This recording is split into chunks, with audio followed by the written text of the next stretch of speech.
محترم آپ نے سوال فرمایا ہے کہ ایک آدمی نے پلاٹ بیچا ہے جو کہ اس کے والد صاحب کی ملکیت میں تھا اور ان کے والد صاحب دنیا سے پردہ فرما چکے ہیں،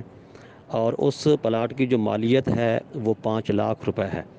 تو اب وہ پیسے جو پلاٹ کی مد میں حاصل ہوئے ہیں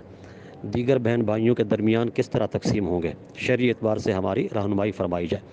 تو جی پیارے بھائی، دیکھیے اس بارے میں عرض یہ ہے کہ جو آدمی فوت ہو چکا ہے، مرحوم کی کل جائیداد خواہ منقولہ ہو یا غیر منقولہ ہو، خواہ وہ زمین ہو، سونا ہو، چاندی ہو، پیسے ہوں، گھر کا کوئی چھوٹا بڑا سامان جو اس کی ملکیت میں ہو، اس کے کل 8 حصے کیے جائیں گے۔ اس کی کل جائیداد کا 8واں حصہ اگر اس کی بیوہ زندہ ہے اس کو دیا جائے گا، اور باقی جو کچھ بچے گا وہ اس کی اولاد کے یعنی بیٹے اور بیٹیوں کے درمیان تقسیم ہوگا۔ اس طرح کے 2 حصے ہر بیٹے کو دیے جائیں گے، اور بیٹے کی بنسبت آدھا یعنی 1 حصہ اس کی بیٹی کو دیا جائے گا۔ اگر مرحوم کی بیوی زندہ نہیں ہے،